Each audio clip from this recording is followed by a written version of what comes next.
très émue aussi de voir tout ce travail-là, l'aboutissement d'1 an de travail avec la promo 5 de Casa 93.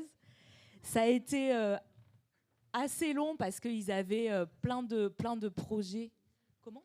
Oui, tu peux, comme tu veux. Si tu veux te poser, pose-toi. Hein.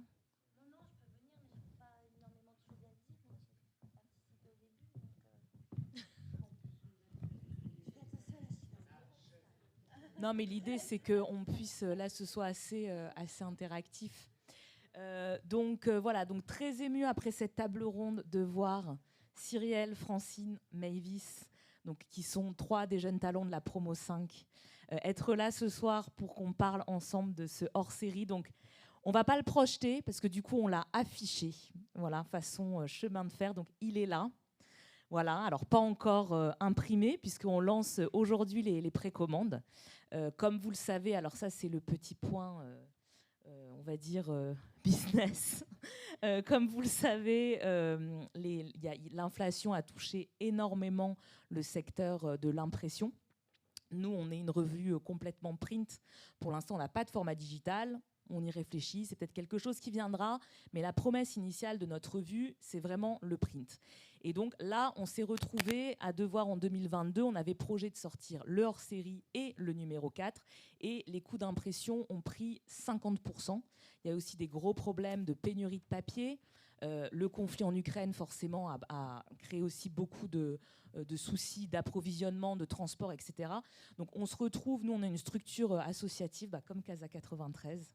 On est des structures engagées, indépendantes, et donc c'est sûr qu'assumer cette hausse des coûts d'impression, c'est compliqué. Donc en fait, on a choisi de ne sortir que le hors-série pour l'instant, et on va sortir le numéro 4 un petit peu plus tard.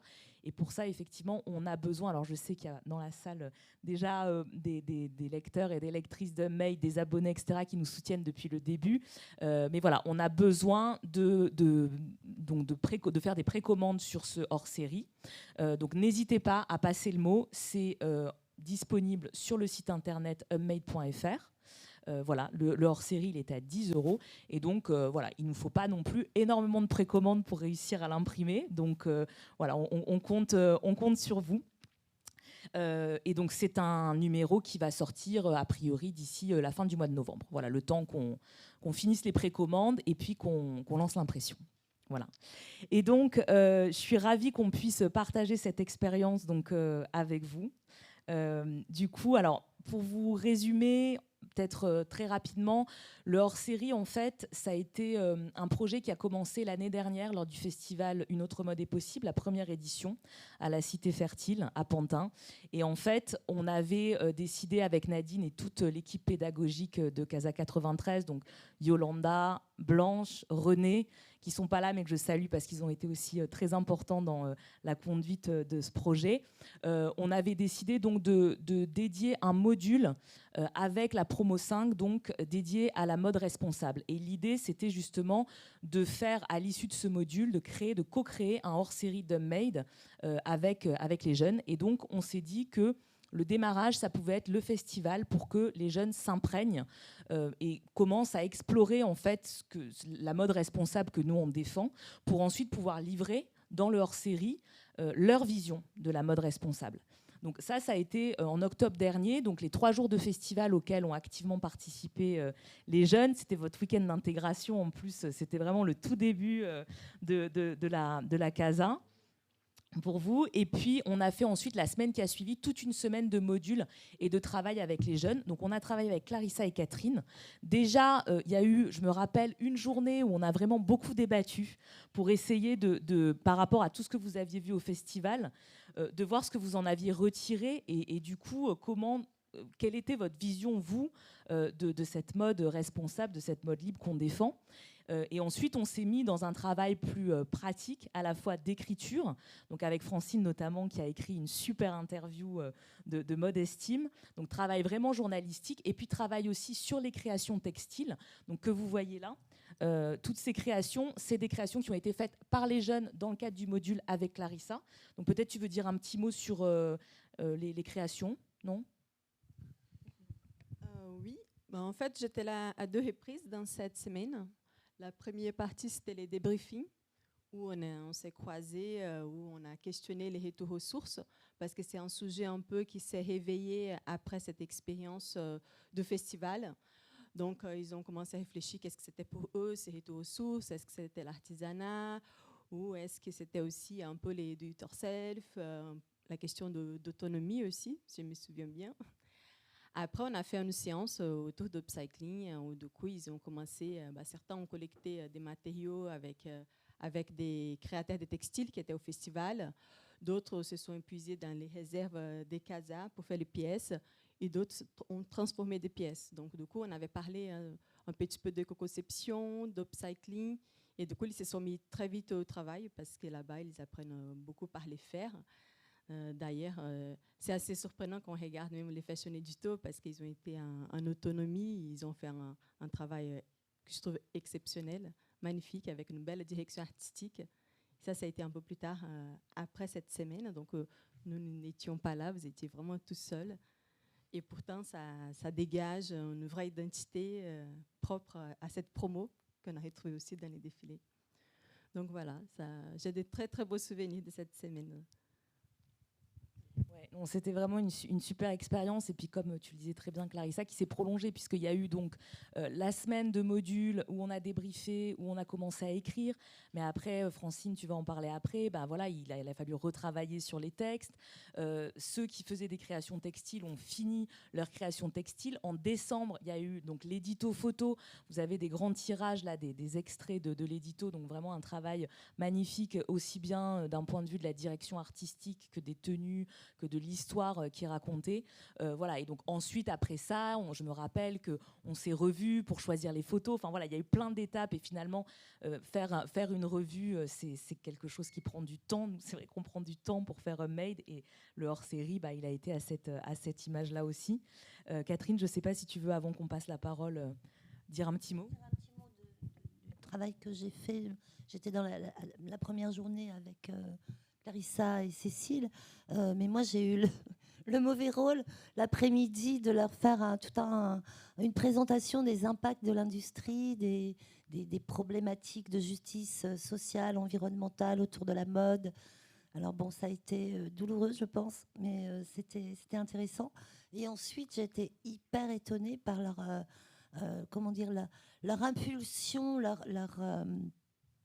je trouve pas le mot, l'instinct qu'ils avaient en fait du vêtement, tous, et la façon dont ils travaillaient ensemble, parfois un peu dans le désordre, mais ça c'est ce côté sympathique, mais ils s'écoutaient beaucoup en fait, et ça c'était intéressant. Ils ont combiné plusieurs techniques sur un même vêtement, si je me souviens bien. Je crois que il y avait je vois le pantalon là, avec le tressage. Ouais. Non, c'était vraiment une super expérience, à vivre avec vous tous. Juste avant de leur passer la parole, donc comme le disait Clarissa, en fait, ce qui a émergé de cette semaine de travail, c'est que pour eux, la mode responsable, c'était indissociable d'un retour aux sources. Et j'aimerais bien vous lire juste un petit extrait de l'édito que j'ai écrit, qui va peut-être être un peu remanié pour l'impression finale. Mais voilà, pour résumer ce que moi j'ai compris, et voilà, j'aimerais que vous me disiez, que vous complétiez, que vous... Voilà. Alors, du coup... voilà, après une semaine intensive de travail qui s'est poursuivie durant 1 an avec différentes séances de création, le résultat est enfin là. Sur 32 pages, les jeunes talents de Casa 93 dévoilent un récit singulier de cette mode alternative qui correspond selon eux à un véritable retour aux sources dans un monde qui s'effondre et se délite. Au travers de cette mode, ils répondent ainsi aux questions fondamentales. Qui suis-je ? D'où je viens ? Dans quel monde je peux vivre ? Qu'est-ce qui me relie aux autres ? Ce retour aux sources est un retour à leurs origines, à leur famille, à leur identité profonde par l'intermédiaire du textile et de ses savoir-faire. Remettre dans la mode du sens et de l'authenticité pour faire un doigt d'honneur au diktat de la société de surconsommation qui détruit et aliène. Voilà. Et juste... alors, j'aimerais bien, si on peut mettre... Alors moi, en fait, je vous l'avais déjà dit, ce que m'a beaucoup inspiré votre travail et le résultat, ce à quoi ça m'a fait vraiment penser, j'en parlais avec Mavis qui nous a beaucoup aidé ces dernières semaines sur toute la coordination, du coup, pour finaliser cette mise en page avec Paul, qui est là, notre graphiste, voilà, qui est l'auteur de cette très belle maquette qu'on a la chance d'avoir avec Made. C'est le spectacle, donc, Room with a View, de Rhône avec le collectif La Horde et le Ballet National de Marseille. Voilà. Et donc, j'aimerais bien, si vous êtes d'accord, qu'on regarde le clip de Rhône où il y a effectivement des images du spectacle. Et moi, je trouve que l'énergie est là. Et c'est d'ailleurs, je reprends donc dans l'édito toujours une phrase de Damasio qui parle du spectacle. Et moi, j'ai retrouvé exactement ça, en fait, dans l'énergie de la promo 5 et dans le travail qu'on a fait avec eux.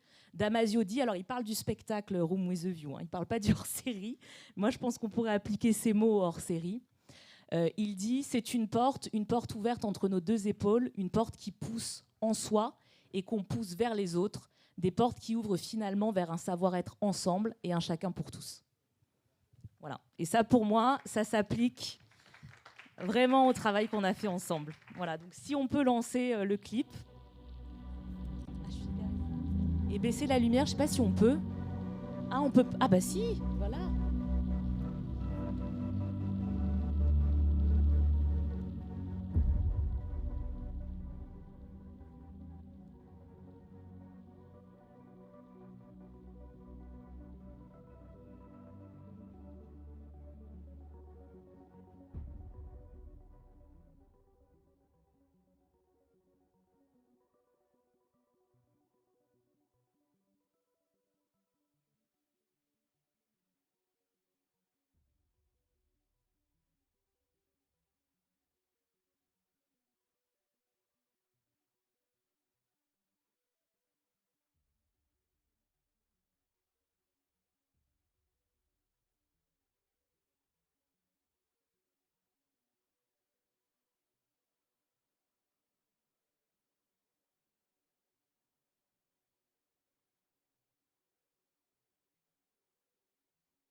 c'était petite aparté, mais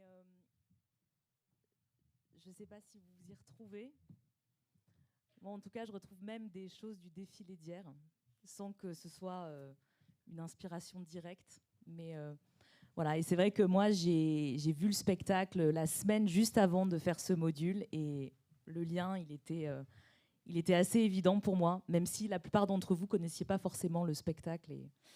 Mais voilà, bon, c'est le moment de vous passer la parole. Du coup, je ne sais pas qui veut commencer par parler un petit peu de son expérience et de ce qu'il a fait, surtout concrètement pour le module, peut-être de façon très... avec les exemples. Cyrielle, ouais. Bonjour. Alors déjà, moi, grosse référence pour moi, Rhône, etc. Et surtout particulièrement celle-là, du coup. Et maintenant, ça m'a rendu vraiment très émotive parce que je le revois maintenant sous le prisme justement du défilé. Et genre, c'est exactement cette énergie. Je pense qu'on a voulu mettre aussi dans l'édito, etc. En fait, notre énergie depuis le début de l'année, elle a été assez consistante dans ce qu'on voulait exprimer, même si elle s'est exprimée de manière différente en fonction des projets, etc. Mais c'est vraiment ça qu'on a voulu exprimer, je pense, et ça m'a rendu très émotive.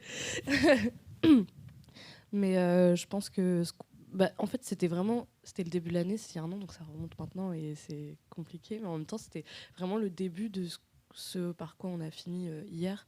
Et je pense qu'on est passé par toutes ces choses. Ce retour aux sources, c'était justement pour pouvoir après aller de l'avant. Donc je pense qu'on a choisi ça, mais c'était pas pour retourner en arrière, c'était dans savoir comment faire dans le futur, comment on verrait notre futur. Donc ça impliquait un retour en arrière, de diguer en nous, de diguer dans notre passé, dans notre histoire collective aussi. Et je pense que c'est tout ça qu'on a voulu retranscrire, mais on a voulu faire ça dans une espèce de monde un peu post-apocalyptique, mais c'était dans un monde futur, mais au final qui reprenait vraiment plein de choses de maintenant, d'avant, et qui quand même allait vers l'avant. Et je sais plus où est-ce que je voulais aller avec ça, mais je pense que c'est vraiment ça qu'on a voulu retranscrire. Enfin, moi, je sais que par exemple, moi j'avais fait une création, et une création textile qui n'est pas là, mais j'avais essayé vraiment à la fois de prendre un truc collectif, parce que on avait récupéré des innovations textiles d'une créatrice qui était sur le festival. Donc c'était de l'innovation, mais en récupérant des vieilles choses. Donc c'était faire du fil avec des algues, etc. Elle faisait des tissages avec ça. C'est Rose Écoué, oui. Ouais. Bah, juste ici, il y a aussi des petits bouts, juste ici. Et du coup, c'est pareil, c'est reprendre le passé, mais alors, dans une innovation. Donc il y avait ce côté-là. Moi, je sais que j'avais aussi puisé dans mes origines bretonnes, etc., pour la création de la pièce. Donc j'avais voulu vraiment retourner dans mon passé, retourner aussi dans une espèce de localité. Je pense que ça a été le cas pour beaucoup d'élèves de retourner dans leurs origines. C'était aussi retrouver une forme de localité, et c'est ça qu'on cherche aujourd'hui. C'était plus forcément d'aller au bout du monde, mais de trouver ce qui est proche de chez nous et ce qui est proche de nous. Donc il y a eu ça. Il y a aussi la couture basique avec du tissu qui était à la casa, et donc c'est aussi retrouver des savoir-faire. Mais j'ai fait aussi du crochet également. Donc essayer de mélanger tout un truc qui implique à la fois de voir vers le futur et en même temps de retourner en arrière pour faire les choses mieux. Je sais pas comment dire. Voilà. Un retour à ce qu'on disait dans la table ronde aussi, un retour à soi, à ses origines, à ce qui nous compose en fait. Ouais, voilà. Donc oui, merci beaucoup Cyrielle. Et donc la création de Cyrielle effectivement n'est pas exposée là, mais dans l'édito photo, le fashion édito, vous avez les créations de tout le monde. Voilà, on a bien fait attention de sélectionner des photos pour qu'il y ait toutes les pièces qui soient représentées. Du coup, Francine, toi, tu as travaillé l'écriture. Exactement, oui. Voilà, donc vous allez, comme vous le verrez, il y a une partie focus qui reprend l'idée de la rubrique focus de la revue, où il y a 3 gros articles, dont l'interview qu'a réalisée Francine. Donc toi, sur le festival, Francine, c'est... Enfin voilà, qu'est-ce que... Alors non, c'était pas forcément sur le festival que tu as rencontré Mathilde, mais qu'est-ce qui t'a inspiré l'idée de cette interview de Modestime ? Je dirais que c'est la vision que j'avais de la mode. Moi, j'ai un parcours qui était plutôt universitaire, et du coup, je voulais imbriquer la mode comme moyen de pouvoir définir ce qu'on veut et aussi définir globalement quelque chose de politique, nos choix, nos désirs. D'ailleurs, c'est totalement en lien avec le corps notamment. Et voilà, j'étais sur le festival et j'ai pensé à cette association dont j'avais parlé, j'avais pensé Mode Estime, qui est un atelier d'insertion pour des personnes qui sont éloignées de l'emploi. Et la question, c'était justement comment la couture, l'artisanat, le vêtement peuvent entrer dans une dynamique de changement, de questionnement par rapport à notre parcours et une volonté de s'insérer pour le futur. Et du coup, la suite de la question, c'était quelle était la suite? Non, mais c'était ça, c'était que tu expliques justement pourquoi tu avais choisi ce sujet de Mode Estime. Et peut-être, là je t'en repose une, mais c'était pas dans ma question initiale. Du coup, donc, tu as fait une interview. Oui. Donc déjà, on a élaboré le sujet ensemble, je me rappelle, dans la semaine de module. Puis après, il y a eu du travail après, puisque tu as fait l'interview, il y a eu la retranscription, puis on en a parlé pour que tu puisses ajuster effectivement l'interview à un format éditorial. Donc comment tu as vécu justement cette expérience d'écriture? Moi, je parlerais davantage de l'interview. Dans cette interview, en fait, ce que j'ai voulu faire ressortir, c'est pas tant que ce soit un atelier pour des personnes en insertion qui ont des parcours de migration, etc. Ça, tout le monde le sait. Moi, ce que je voulais faire ressortir vraiment, c'est comment, en fait, le vêtement permet de créer du lien et aussi met en valeur le fait que ce soit présent dans de nombreuses cultures et que ce soit quelque chose qui soit presque perçu comme théâtral et qui viendrait, qui serait comme un apprentissage alors que c'est naturel. Et on se rend compte que des personnes qui sont d'horizons différents vont réussir à se rassembler, ont des choses à donner pour chacun et ça peut venir ça peut paraître hyper étonnant quand même de savoir que, par exemple, la couture, ce soit quelque chose qui soit transmis et qui soit hyper présent dans certaines cultures.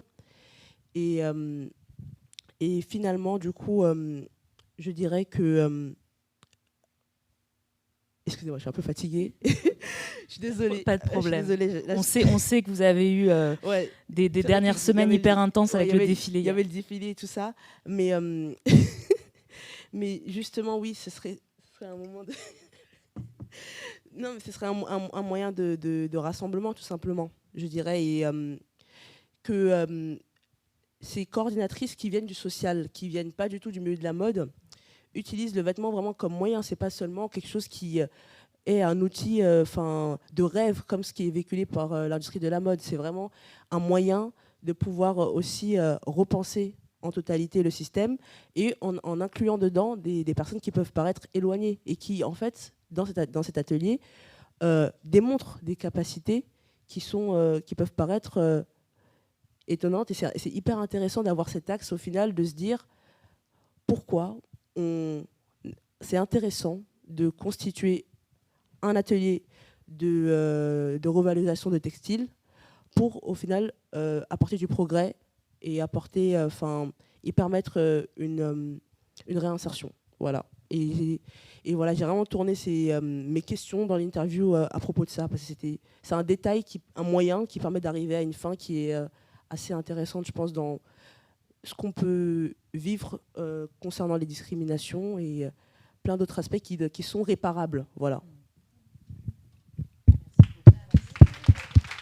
En tout cas, moi, je dois dire que j'ai été vraiment bluffée quand j'ai lu l'interview de Francine. On en avait parlé plusieurs fois au téléphone.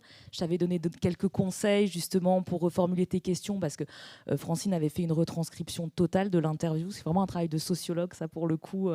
Et ensuite, je lui avais donné quelques billes pour, justement, que l'interview soit plus journalistique. Et l'interview, je l'ai lue, j'ai quasiment rien touché, quoi. Elle était parfaite. Donc vraiment, bravo Francine, c'est une excellente interview.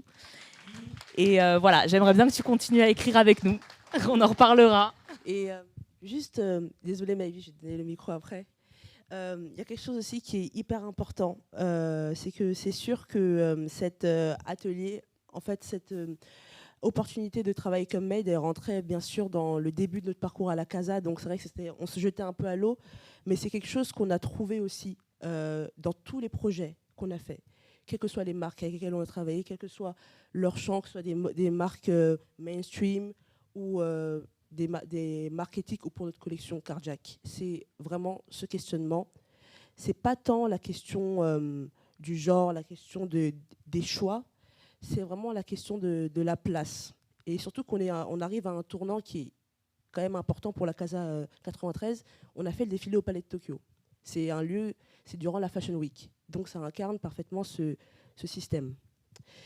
Et du coup, tout le long, que ce soit pour les projets spéciaux, notamment avec Vuitton et pour la collection, on s'est dit constamment, on est dans cette balance. On a des choix, des désirs, on veut réussir dans la mode, mais en même temps, on sait très bien que la mode, c'est une industrie qui a un impact sur l'environnement concernant le dérèglement climatique qui est hyper important. Mais en même temps, on a ce désir, ce rêve. Et on est constamment tiraillé. Et c'est ça qu'on a voulu aussi explorer, que ce soit dans ce hors-série, dans la collection. Et on n'est pas totalement... c'est pas manichéen, en fait. On a un positionnement quand même où on veut changer les choses, mais on a besoin aussi de cette part de rêve un peu. Et c'est ça qu'on a retrouvé un peu partout, je dirais. D'accord. Merci Francine. Alors pour finir, alors Mavis, il a réalisé cette chaise. C'est la seule pièce, la seule création qui n'était pas un vêtement, mais qui est faite à partir de textile. Et moi, je me souviendrai toujours, Mavis, la première séance. Tu me disais, mais ouais, en fait, le festival, j'ai vu plein de choses, etc. Mais je ne sais pas trop quoi en tirer, comment m'inspirer. Bon, finalement, on a réussi à faire un truc pas mal, au final. Donc voilà, est-ce que tu peux nous raconter un peu l'histoire de cette chaise et puis aussi ton implication dans le projet qui a été très importante aussi ces dernières semaines, comme on le disait. On t'en remercie encore. Du coup, là, enfin, je sais pas, ça fonctionne. Ouais. Là, maintenant que je revois, enfin, que je nous vois nous, que là, je suis en train de revoir l'édito et que je pense à la journée d'hier, au final, je me dis qu'il y a un lien quand même. Et je crois que c'était la 2e ou la 3e semaine après notre entrée à la Casa. On était vraiment jetés en fait enfin pas violemment et tout, mais c'était vraiment notre première expérience où on nous a dit oui, vous allez avoir un supplément, etc. Mais je pense qu'on ne se rendait pas compte non plus du travail que c'était derrière, et on a vraiment tout géré tout seul. Enfin, les photos que vous voyez, les retouches, c'est vraiment des photographes de notre classe qui les ont faites, et enfin c'est trop beau. Et vraiment, enfin, que ce soit la DA, les trucs comme ça, il y en a certains de notre classe qui ont déjà travaillé dans ce genre de milieu, qui ont réalisé des vidéos, des clips, etc. Mais pour la plupart, enfin, on était tous novices quand on était sur ce shooting. Et vraiment de voir notre début et là, la fin, entre guillemets, même s'il nous reste quelques mois encore, mais de voir la fin, enfin, il y a vraiment un lien et je trouve qu'on est trop fort. Donc, il y a la promo 6. Bonne chance pour l'année prochaine. Mais ouais, franchement, enfin, c'est une expérience qui était et qui est toujours incroyable, et je pense qu'il restera à jamais dans nos vies, que ce soit les bons moments ou les mauvais. Donc voilà pour la petite pause émotion. Et concernant ma chaise, c'est vrai que enfin, quand j'ai été au festival, tout était super cool, mais à mon entrée à la Casa, je sortais d'une mauvaise expérience dans le milieu de la mode concernant une formation. Et quand je suis arrivé à la Casa, je sais pas, la Casa, ça a toujours été mon rêve et ça l'est toujours aujourd'hui. Mais quand je suis arrivé, je n'avais pas envie de faire de vêtements et je ne savais pas pourquoi. Alors qu'à la base, j'étais là pour ça. Mais c'est vrai qu'au début, j'ai mis du temps à faire des vêtements dans les modules, etc. J'avais pas trop envie de faire de vêtements. Et j'avais envie de faire quelque chose de différent. Tout le monde autour de moi faisait des vêtements et moi, je ne savais pas quoi faire. Donc, je les regardais, j'étais en mode, OK, ils font des vêtements, ils sont beaux et tout. Et je ne savais pas trop. Et il y a une ressourcerie qui est près de chez moi où c'est vraiment enfin, des petits vieux qui viennent toute la journée, qui cherchent des meubles dehors, etc. et qui les revendent. Et enfin, j'y vais quasiment tout le temps. Et j'ai vu cette chaise qui, à la base, enfin, elle était un peu comme ça, mais beaucoup plus abîmée. Elle était faite de paille, il y avait plein d'agrafes rouillées, etc. Et je me suis dit, je vais l'acheter. Et je suis resté vraiment une bonne semaine à la regarder parce que je ne savais pas du tout quoi faire. Je l'avais achetée, mais je ne savais pas quoi faire. Et à la base, c'était vraiment une pièce qui était censée être une assise. Donc, on avait de la mousse en réserve. enfin, elle était vraiment censée, on était vraiment censé s'asseoir dessus. Et je crois que je l'ai laissé à l'abandon. Et 2 jours avant le shoot, je l'ai regardé, je me suis dit non, c'est pas possible. Donc je l'ai poncé, je l'ai verni et j'ai trouvé le fil que vous voyez qui est un peu laineux si on regarde bien. Et je me suis dit, enfin, pour vraiment revenir et être en rapport avec notre retour aux sources, donc à l'époque, il n'y avait pas de machine, donc la plupart du temps, c'était fait à la main. Et je me suis dit, je vais la tisser. Et du coup, je l'ai tissée de 19h à 3h du matin, je crois, pour qu'elle soit prête pour le shoot du lendemain. Et le résultat est là, et franchement, j'adore.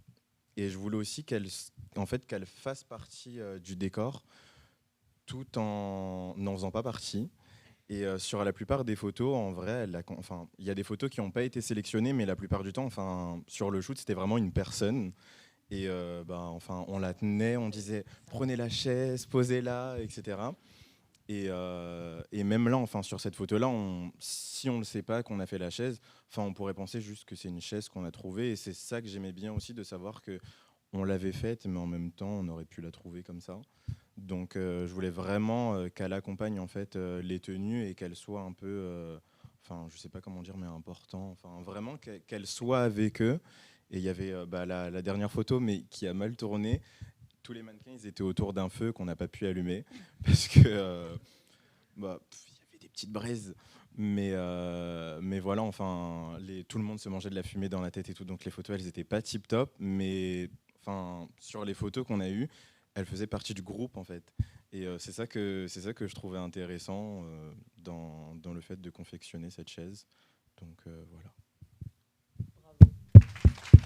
Et c'est vrai que c'est un vrai modèle, hein. Nous, on le voit dans l'édito photo, elle a sa place comme les autres modèles. On l'a mise dans les crédits. Enfin voilà, la chaise de Maëvis, c'est quelqu'un. Exactement. Mais on voit que c'est pas quand même une chaise comme les autres, hein. Même sur les photos, on voit qu'elle. Ouais, puis même, tu vois le tissage. On va pas tenter de s'asseoir, hein, parce que tu nous disais que c'était. C'est super fragile. Mais c'est ça aussi. À la base, ça devait être une assise. Et quand j'ai vraiment revu l'idée, je me suis dit je voulais plus que ce soit une œuvre d'art, voire quelqu'un ou quelque chose, que plutôt quelque chose qui sert juste à s'asseoir et où on va pas voir le dossier ni l'assise. Alors que là, vraiment, on s'assoit pas dessus et on regarde vraiment tout ce qui la constitue. Et c'est ça que je trouve intéressant aussi. Merci beaucoup, Maëvis. Du coup, on va peut-être passer à vos questions, si vous en avez. Non ? Des remarques, je ne sais pas si vous avez d'autres choses à... Ah. Je pose toujours des questions.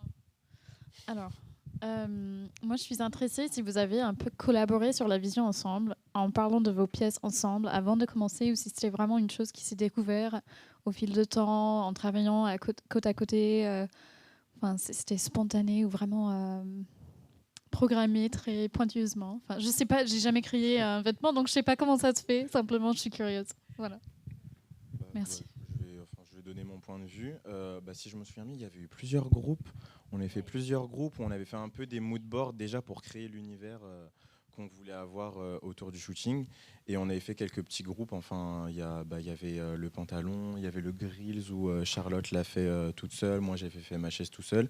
Mais c'est vrai qu'il y a certains groupes qui s'étaient formés dès le début, par affinité, etc. Mais aussi pour créer des pièces ensemble. Donc il y avait la veste de César et plein de choses comme ça. Où ça a vraiment été des pièces qui ont été créées solo et en groupe, et en même temps après on a analysé comme on le fait tout le temps. En fait, on se donne notre point de vue en mode peut-être que tu devrais mettre ça comme ça, peut-être que tu devrais faire ça comme ça et tout. Et du coup c'est une pièce personnelle mais qui au final regroupe un peu toute la classe, vu qu'on donne tous notre avis dessus. Et c'est pas je veux que tu fasses ça comme ça et tout, c'est plus pour que la pièce elle évolue aussi, je pense. Et c'est un peu comme ça qu'on fonctionne toute l'année, que je pense que la Casa aussi elle fonctionne tout le temps. Merci. Je ne sais pas si vous avez un autre point de vue aussi.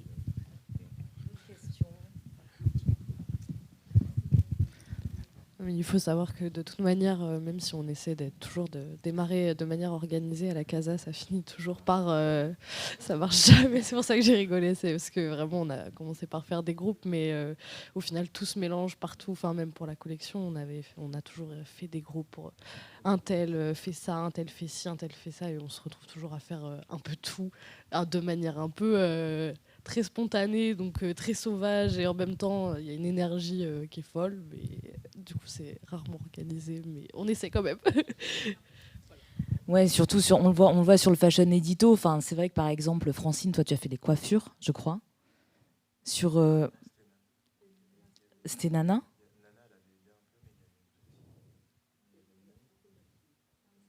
Ouais, c'est ça, make-up. Mais enfin voilà, ils ont vraiment tout fait ensemble. Et toi, Cyrielle, tu t'es occupée aussi, enfin, tu as fait de la DA. Je sais que quand on s'est revus, on a parlé de la mise en page ensemble. Enfin voilà, il y avait vraiment une. Et ce qui est drôle, c'est qu'à la fin, du coup, on était surtout. Notre interlocuteur, c'était vraiment Maëvis. Et en fait, je pense que tu as très bien su porter la voix du groupe, en fait. Je pense qu'on avait un peu tous la même vision aussi sur ce qu'on voulait. Et ouais, bah, je pense enfin, c'était un peu. Je voulais dire un truc, mais j'ai oublié. Tu peux reprendre le temps que non, ça me mais revienne. de toute manière, enfin, je pense que tu as de toute manière su la retranscrire parce que, comme ce que je disais tout à l'heure, en fait, on a il sort un peu toujours la même chose depuis le début de l'année, donc je pense que c'était assez Faire simple exprès pour en toi. plus. On fait vraiment pas exprès, hein, mais c'est toute l'année, on a eu une énergie très similaire, donc je pense que elle est un peu en nous tous, et on s'est tous, enfin, on a tout de suite été. Alors il y a plein de fois on n'est pas d'accord, mais sur ce truc-là, ça a toujours été assez facile. On se retrouvait dans je sais pas quoi trouver comme mot pour décrire cette énergie, mais on est tous toujours tombés d'accord sur un peu la vision qu'on avait, quoi. Ça a toujours été assez simple et on sait pas trop d'où ça sort, mais ça émanait d'un peu nous tous, donc je pense que ça doit être plus grand que nous, je sais pas, mais. Mais même quand on faisait le mood board et tout, c'est vrai qu'enfin on s'était séparés, je crois, pour faire encore une fois des groupes. Au final, on avait tout réuni et au final, même séparés, en fait, on avait quasiment la même vision alors qu'on se connaissait à peine. Donc ça annonçait déjà ce qui s'est passé hier. Et il faut savoir que c'est une journée qui a commencé extrêmement tôt. Je crois que c'était 7h ou 8h. Non, toute la journée du shoot. Et elle a fini très tard, 22, 23h. Il faisait hyper froid. C'était sur un terrain vague, plein de boue. En témoigne encore le pantalon, je crois, qui a toujours pas été nettoyé depuis un an. Mais ouais, c'était ouais, non, le shoot, il était en décembre. Ah oui, si, il était en décembre, donc il faisait extrêmement froid. Donc voilà. Moi après, ce projet, il me tient à cœur aussi parce que le lieu où ça a été shooté, c'est c'est un terrain vague qui est juste en face de mon ancienne cité, et c'est là où j'ai grandi. Donc de le voir encore une fois sous un autre angle, parce que ce terrain vague, il y a eu beaucoup, c'est entre Bagnolet et Montreuil. Donc si vous connaissez un peu, c'est une guerre qui date il y a près de 60 ans, je crois. Donc on n'a jamais su pourquoi. Mais en généralement, enfin, ce terrain vague, il est présenté à la télé un peu comme dans toutes les cités, et c'est la vérité, mais ils brûlent des poubelles, il y a des bagarres, il y a déjà même eu des meurtres, je crois, sur ce terrain vague. Mais c'est là où j'ai grandi, et du coup, de le voir sous un autre aspect et aussi beau visuellement, moi, j'adore. Voilà.